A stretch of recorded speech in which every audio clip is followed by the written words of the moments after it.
Good morning, students. So today in this video I will be discussing the remaining portions of your Helicobacter pylori. So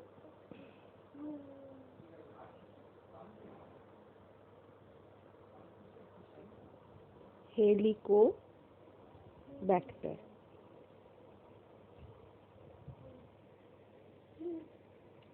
pylori. So transmission. So the first point which we will be discussing is about your transmission. So transmission.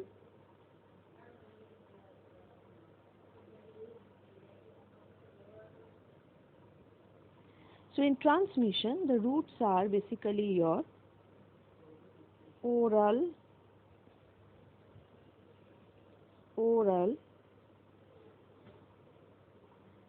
and oral fecal route. So I will write down one point and I will discuss.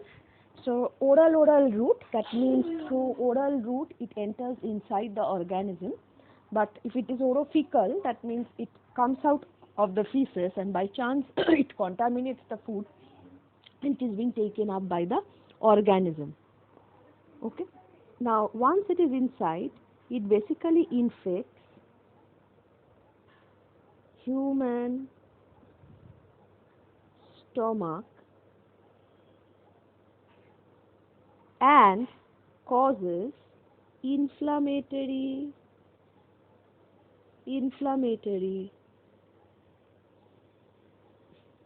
response. Okay. So you know that so main thing is that they basically enters into the stomach and they basically cause your inflammatory response. So I will rather highlight this inflammatory response and human stomach. Next, now dynamics of helicopylori infection. So if I draw this particular organism, so this is that particular organism which we are talking about, Helicobacter pylori, right? So the first important virulence factor is your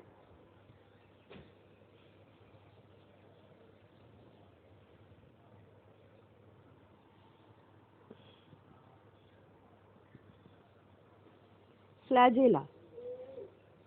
So this is your flagella. So the one most important virulence factor is your flagella. So I am writing it in F. Okay. So this flagella brings about their locomotion. Next is, you know, they produce urease. And what does this urease do? They neutralize the gastric mucosa. So they neutralize the gastric mucosa, okay, by the release of your ammonia. Okay. So basically the gastric mucosal injury is being done. So that for that it has to establish there. So it first has to neutralize the gastric acid. So it will neutralize the gastric acid in the gastric mucosa. Then they have your Lps layer. Now this Lps layer basically adheres to the host cell. So they basically adhere to host cell, right? And you know that there is outer protein. So I will also mark the outer protein. So this outer protein of your gram-negative bacteria usually is another endotoxin. So they also adhere to host cell. Okay. Next, you know that there are some other important system which is very, very important. One is your, so I will move on to the next slide rather. So let's move on. So again, if I draw the diagram of your Helicobacter pylori,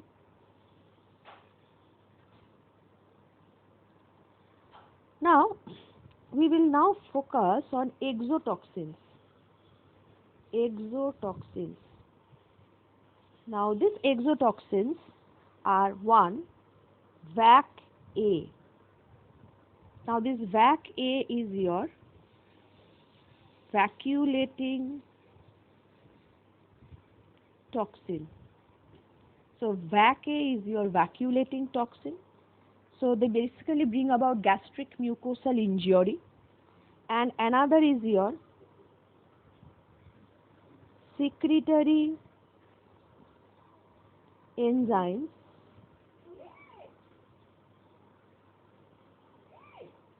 These secretory enzymes are mucinase,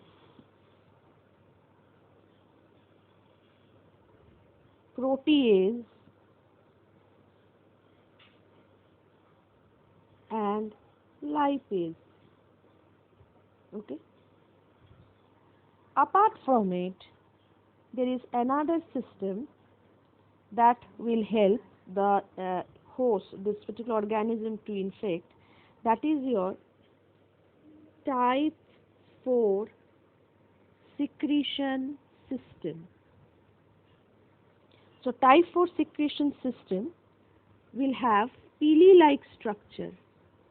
Pili-like structure, and with that they will inject. So they will basically inject into the host cell. So this is your host cell, they are injecting. Okay. So they will inject effectors, right? What is that effector? That effector is CAG-A. So they will inject CAG-A, which is helping in actin remodeling, interleukin 8 induction, apoptosis inhibition. Apoptosis inhibition. So that means it also bring about cancer. Okay. So this is the dynamics of your Helicobacter pylori. Next, if we move on, culturing. How will you culture? How will you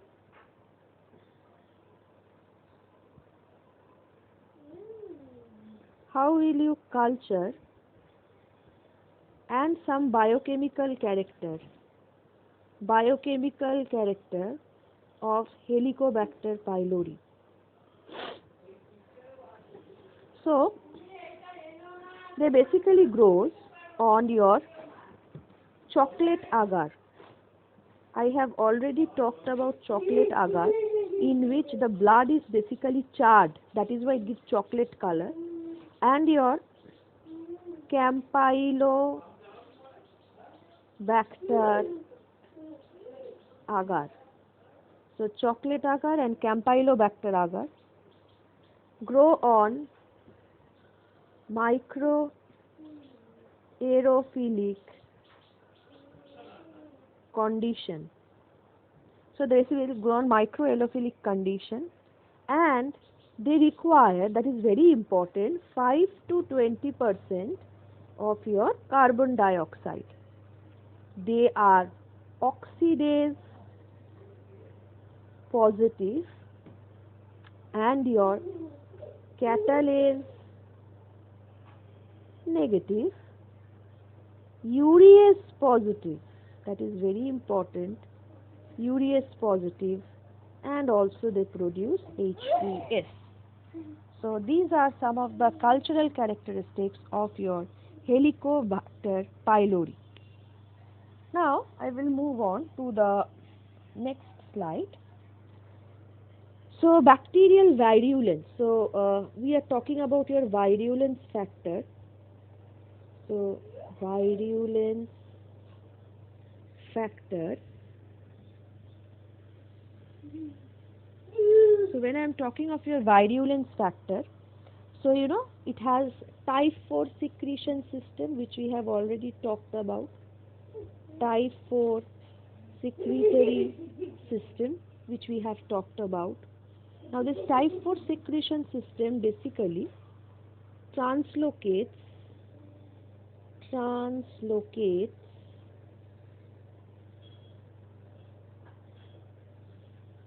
CAG A. So they basically translocates CAG A. Okay. Now possible insertion by needle-like organelle coated with a sheet CAG7 protein. So there is a needle-like organelle. Already I have drawn the needle-like organelle, right? And this is being coated by a protein which is basically your CAG7. Now, once this is done,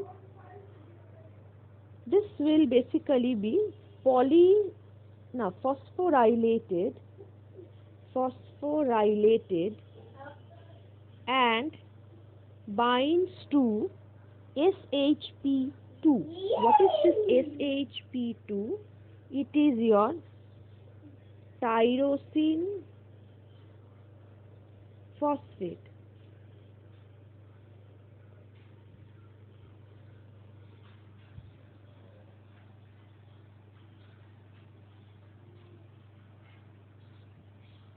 It is your tyrosine phosphate. Now once this particular tyrosine phosphate is being formed, that it causes cytokine production, that is your interleukin 8 plus chemokines and growth factors. Okay.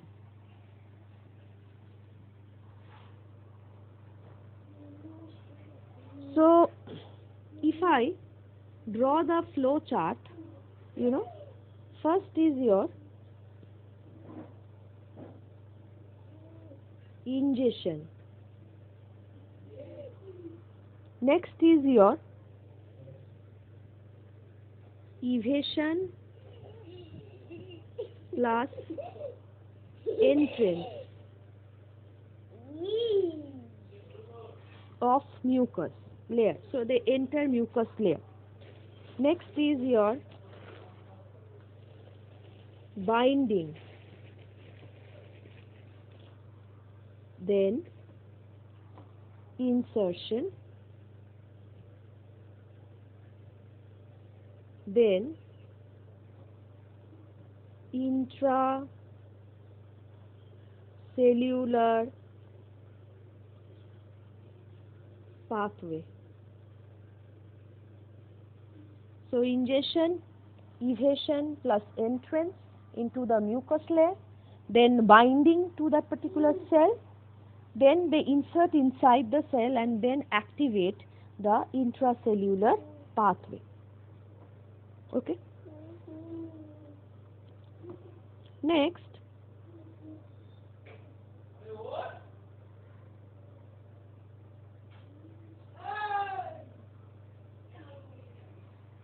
pathology and pathogenesis. So we will move on to the next slide. So the same thing is basically being told again and again. So Helicobacter pylori colonizes gastric mucosa, spread by oral-oral contact. Fecal-oral route spread is prominent. Poverty and overcrowding predisposes. Poor hygiene is one of the factors. Causes mild to acute gastritis. They colonizes gastric antrum, and any part of the stomach can be involved. Colonize overlying mucosa but do not invade mucosa. So now I draw the structure. So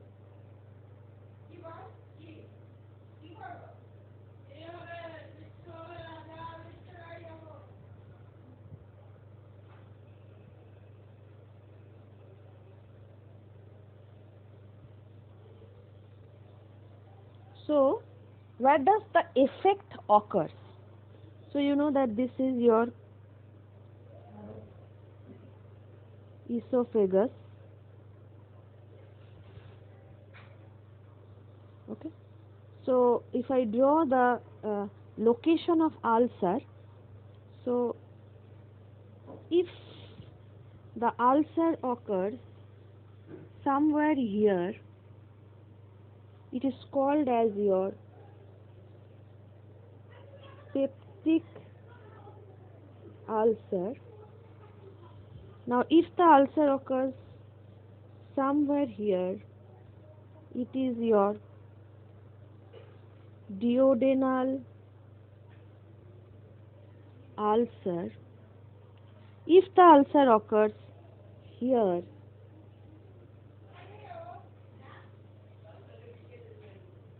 marginal ulcer.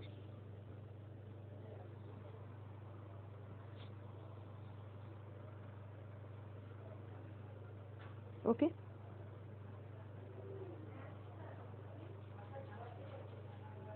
Next is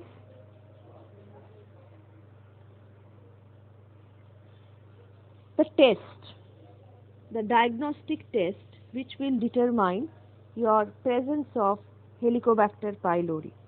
Okay. So what is being done is that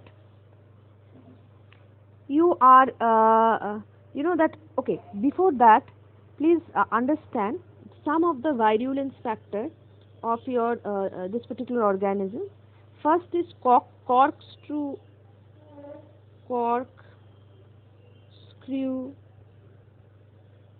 motility.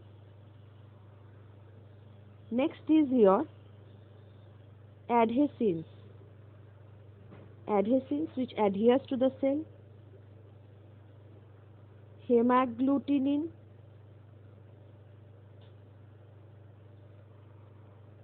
Next is sialic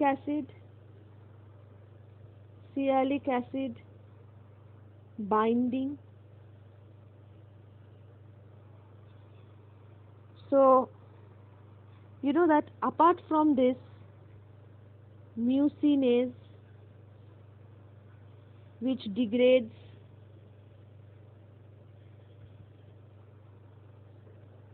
gastric mucus and localized tissue damage.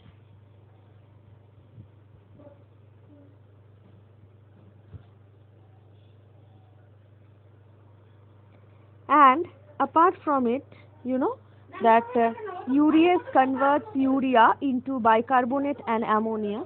So another important virulence factor is your urease, which convert urea abundant in the saliva into bicarbonate, into carbon dioxide and ammonia,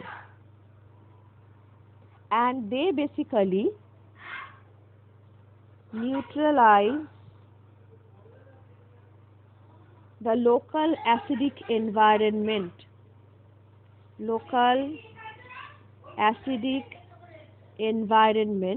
of the gastric mucosa, and once it is being done, there is a localized tissue damage.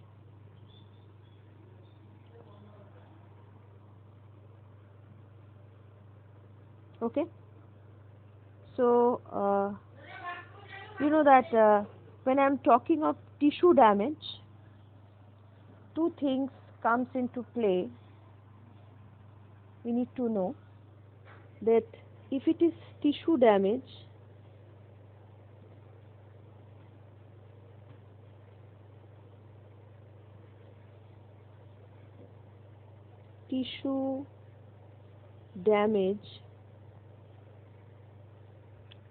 first is your vacuolating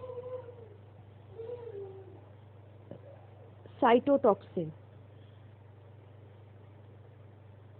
So this vacuolating cytotoxin basically brings about your epithelial cell damage.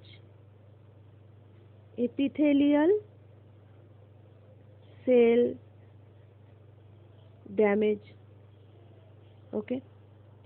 And others are invasins, those which invades, and they are, you know, that hemolysin,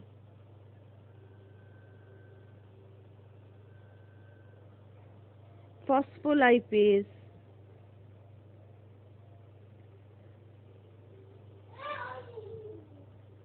alcohol dehydrogenase.